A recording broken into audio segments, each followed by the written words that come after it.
Welcome into College Corner, getting into college basketball bets for Wednesday. I've got 3 of my favorite plays for you guys, getting to them very early here, Tuesday afternoon. So if any of these lines move and you want to know if you should still bet them, drop me a comment down below. And as well, we'll definitely have more picks here for Wednesday. We're also live here on the YouTube every single day at noon Eastern time, but drop me a follow on Twitter if you are looking for more.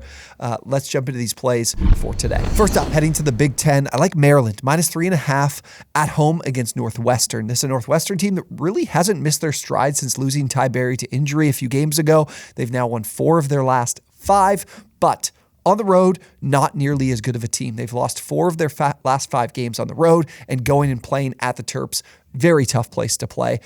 Maryland is a very good home team. They lost 85-80 Illinois last week. At home, a very tough opponent there. Illinois being that ranked team, but played very tight. So I'm looking for them to bounce back and get back in the win column at home here. Northwestern's offense, very reliant on its efficiency. They don't get to the free throw line. They get to the free throw line very seldomly. They don't offensive rebound well. So if those first shots are not going in, they're going to struggle. And Maryland's one of those teams that you're not going to score on those first shots very often. They're a very good defense. They're top 10 in opponent effective field goal percentage this season. Their 2-point defense is elite. Opponents are shooting less than 45% from 2 this season. So you're looking at a team that's been playing well without Ty Berry, but there is a chance here you see some regression as they get a little bit later into the schedule and go on the road here where things haven't been as rosy for them. Now, the Terps, their offense, definitely not efficient, but Northwestern can definitely help them find points. Where Maryland has struggled is being able to put those first buckets in. But you look at Northwestern's defense, they rank 332nd in opponent free throw rate. They're putting teams at the line a ton, and Maryland is the 13th highest offensively in getting to the free throw line. So really bad matchup here. Maryland also an excellent offensive rebounding team to be able to generate some second chance opportunities, which they can do here. They have an edge on both ends of the glass against Northwestern, which will be significant in this particular game. And not just, those second chance opportunities. Northwestern hasn't defended the field very well. They get into some high scoring games because of their defense, and I don't think their offense is going to be able to make up for it like we talked about earlier, but Northwestern is 270th in opponent effective field goal percentage, so they are a very, very low rated defense on the season. I know this is an offense in Maryland that you don't have a lot of confidence in, so seeing them as a favorite of a couple of points could be concerning to you, but in this particular matchup, I really like it. I'm comfortable playing them at -3.5. Now we head to the Big East in a game between Creighton and Seton Hall. The Blue Jays are at home in this one, and I like them to cover. -8.5. It's a bit of a big number. Blue Jays coming off one of their more embarrassing losses of the season. St. John's just shot incredibly inefficiently and honestly didn't defend very well either up to their standards. I kind of see this as a similar spot to UConn. If you remember, UConn on the last Saturday beat Marquette, then had Creighton in their next game during the week and lost that one, and then bounced back this weekend on Saturday with a win over Villanova where they handled business. I think Creighton, off the really poor performance, comes back home here and does exactly that, handles business. In this particular matchup with Seton Hall, this is a team in Seton Hall that has won 5 of their last 6 games, so they're playing well right now. And when these two teams played earlier in the season at Seton Hall, game went to triple overtime, so it was much, much closer. But I do think that in this rematch, I don't think it favors Seton Hall much at all. I think this is a very good matchup for Creighton, both offensively and defensively. So for the Blue Jays, they're a high-volume three-point shooting team. If you've watched them play, you know that. Trey Alexander, Baylor Shireman, these guys take a ton of threes, one of the highest rates in the country.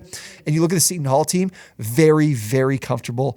I shouldn't say comfortable. They're giving up a lot of three-point attempts because they're a pretty solid interior defense, but from 3, they're giving up a ton of volume. Almost 43% of opponent shots are from 3, which is one of the bottom 40 in the country, and they're also ranked 158th in three-point defense, so not nearly as good as they are on the interior. Now, with Seton Hall, offensively, it's a team that's very aggressive when it comes to crashing the glass and scoring on the inside at the rim. They don't take any threes. Bottom 30 rate in the country in three-point attempts. So when you look at this Creighton team, they're going to have to be able to defend the inside. And with Kalkbrenner being the big guy defending the rim, they're an elite interior defense, elite 2-point defense. They're 15th in 2-point defense, and they're number 1 in the country in defending without fouling. So you're looking at a team that's very responsible in their own end, being able to defend. They push their opponents off the three-point line, force them to have to score inside, and opponents aren't going to be able to do that efficiently. I don't think that's any different here for Seton Hall. Also, we have, I mentioned the offensive rebounding prowess for Seton Hall. Creighton's a very responsible defensive rebounding team, 44th in the country. So this is a major strength for Seton Hall, and I do think Creighton is competitive here and limits some of those second chance opportunities. So I know it's a big number, but I think the Creighton Blue Jays bounce back in a big way here. So I'm comfortable taking them as an 8.5-point favorite.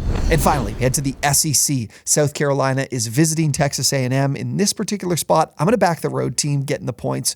4.5 points again, the Gamecocks are getting. And I think this Texas A&M team is just completely lost, out of gas. They've gone down in 4 straight games now, and their offense is horrific. Bottom 10 in the entire country in offensive efficiency. They just are able to save their offense by generating second chance points and having the ability to draw fouls. They're the number 1 offensive rebounding team in the country, and they do get to the line a decent amount. But South Carolina, very responsible team on their own, and they don't do anything at a crazy high level, but they do pretty much everything at like near a top 100 rate. Just outside the top 100 in both defensive rebounding and opponent free throw rate. So they can do a job in terms of taking care of things on the defensive end. They're a really strong interior defense.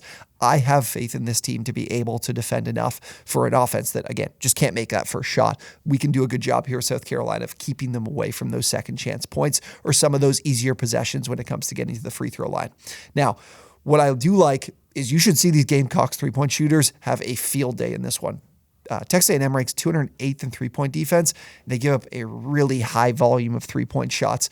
A&M is allowing three-point attempts at a top 20 rate in the country. So you're going to see a ton of volume from this South Carolina team from outside. Look at guys like Michi Johnson to have a big performance because Georgia's very comfortable taking a lot of threes. They do it regardless of the opponent. 42% of their shots are coming from the outside. And you look at, again, that strength for Texas A&M being their offensive rebounding. I mean, there's a good chance that South Carolina can match it. They're a good offensive rebounding team inside the top 50 this season, and A&M on their own end defensively, defensive rebounding wise, not nearly as good. So I think some of these advantages for A&M are limited in this game. Know they're at home. Know it can be difficult to back some of these short road underdogs. I'm kind of comfortable doing it here with South Carolina. I definitely like this team quite a bit more than A&M.